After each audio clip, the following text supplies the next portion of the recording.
माझं डोकं खूप खूप दुखतंय हो. थांब मी जरा दाबून देतो मग तुला बरं वाटेल. अहो डोकं दाबायचं सोडून चाटत काय बसलेत. ए बाबा बघ ना कुठं मेडिकल नाही तर दवाखाना दिसतोय का? इथं माझ्या बायकोचा जीव जायला लागलाय डोकेदुखीनी. अहो साहेब इथं हायवेला कुठनं आलंय मेडिकल आणि दवाखाना? पुढं गाव लागल्यावर भेटेल. देवा आता मी काय करू. साहेब मॅडमचं डोकं दुखण्यामागं तुम्हीच कारणीभूत आहेत बरं का. नको एवढे लाड करून ठेवताय. काय बोललास?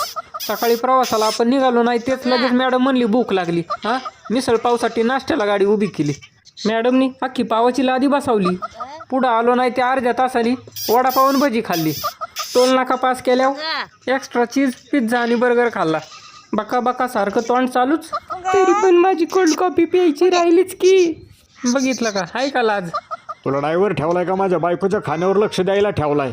हे बघ ती माझी बायको आहे मी तिचा नवरा आहे. तिने काय खायचं आणि काय नाही ते मी बघ.